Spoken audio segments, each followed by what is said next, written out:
10 লক্ষ টাকার উপরে ভাবতে পারিনি সারা জীবনে এই টাকা রোজগার করতে পারবো মোদি কেয়ার থেকে। Thank you my all upline and my all lovely team member এবং board of directors. My dear friends, সমস্যা হয় কাছের মানুষ আর কাজের মানুষ বুঝতে না পারার জন্য। আমরা সারা জীবন কাছের মানুষগুলোকে বিশ্বাস করে কাজের মানুষের হাত ধরতে ভুলে যাই। তাই শুরু করেই মন ভাঙতে শুরু করে। কেন? কাছের মানুষ বলেছে।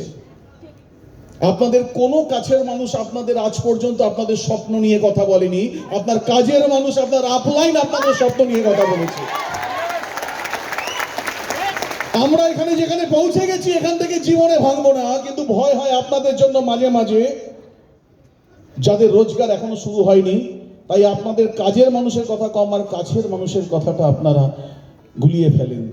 আমি একটাই কথা বলবো, কাজের মানুষকে যদি আঁকড়ে ধরতে পারেন, একটা কাজের মানুষ হচ্ছে আপনার আপলাইন আর একটা কাজের দল অর্থাৎ আপনার টিম মেম্বার, যেখানে কোনো আত্মীয় স্বজন আপনার সাথ দেয়নি, আপনার দাদা বৌদি, আপনার ভাই ভাইয়ের বউ, আপনার শালা ভগ্নিপতি, আপনার বন্ধু বান্ধব কেউ সাথ দেয়নি। যে মানুষগুলো আপনার হাত ধরেছে তারা হচ্ছে কাজের মানুষ। ডান দিকে কাজের মানুষ হচ্ছে আপনার আপলাইন আর বাঁ দিকে কাজের মানুষ হচ্ছে আপনার টিম মেম্বার। এই দুজনকে সারা জীবন ভালোবেসে যান, কাছের মানুষ সারা জীবন আপনার কাছে থেকে যাবে। Thank you so much.